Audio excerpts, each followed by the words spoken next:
येथे माझ्याकडे हे दोन स्ट्रॉ आहेत आणि जर ते मी एकमेकांच्या जवळ आणले तर पहा काय होतंय, ते एकमेकांपासून दूर जातात.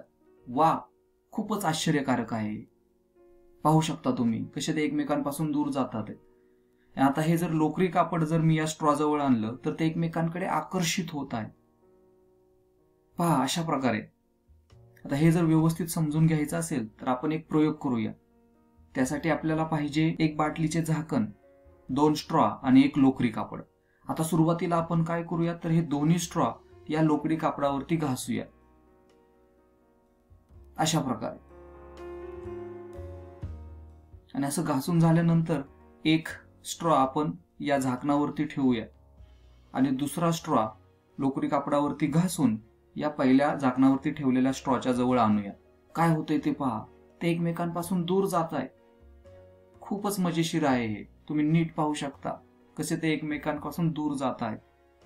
आणि जर आपण हे लोकरी कापड या स्ट्रॉ जवळ घेऊन गेलो तर काय होते पहा, स्ट्रॉ कापडाकडे आकर्षित होते. तर वरील सर्व कृतीचे निरीक्षण करून तुम्ही काय स्पष्टीकरण देऊ शकता का, असं का होत असेल?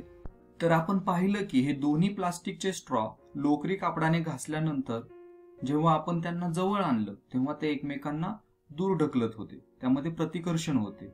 पण कापड आणि स्ट्रॉ एकमेकांना आकर्षित करत होते. तर असं का झालं?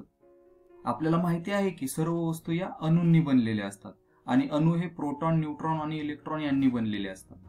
तर असं आहे की इलेक्ट्रॉन हे प्रोटॉन आणि न्यूट्रॉनच्या आजूबाजूला फिरतात. प्रोटॉन आणि न्यूट्रॉन केंद्रकामध्ये असतात आणि इलेक्ट्रॉन हे त्यांच्या भोवती फिरत असतात. तर अणू हे सहजपणे इलेक्ट्रॉन गमावू किंवा मिळवू शकतात, बरोबर? आणि जेव्हा आपण दोन्ही स्ट्रॉ कापडावरती घासतो तेव्हा लोकरी कापडातील इलेक्ट्रॉन हे स्ट्रॉ मध्ये जातात. आपण दोन्ही स्ट्रॉ एकाच कापडावरती घासतो. स्ट्रॉ हे एकसारखेच आहे, त्यामुळे लोकरी कापडातील इलेक्ट्रॉन स्ट्रॉ मध्ये जातात आणि त्यामुळे स्ट्रॉ इलेक्ट्रॉन कमावल्यामुळे ऋण प्रभारित होतात.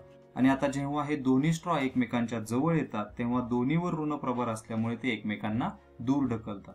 यावरून हे सिद्ध होते की एकाच प्रकारचे प्रभार असलेल्या वस्तू एकमेकांना दूर ढकलतात. यालाच आपण प्रतिकर्षण म्हणतो. जेव्हा आपण स्ट्रॉ कापडाने घासला तेव्हा कापडातील इलेक्ट्रॉन स्ट्रॉ मध्ये गेले आणि त्यामुळे तो कापड धनप्रभारित झाला. आणि जेव्हा आपण हा कापड स्ट्रॉ जवळ आणतो तेव्हा आपण पाहिलं की स्ट्रॉ कापडाकडे आकर्षित होते. याचं कारण म्हणजे कापडावरचा धनप्रभार आणि स्ट्रॉवरचा ऋण प्रभार हे दोन्ही विरुद्ध प्रभार एकमेकांकडे आकर्षित होतात. तुम्ही हा प्रयोग करून पाहू शकता.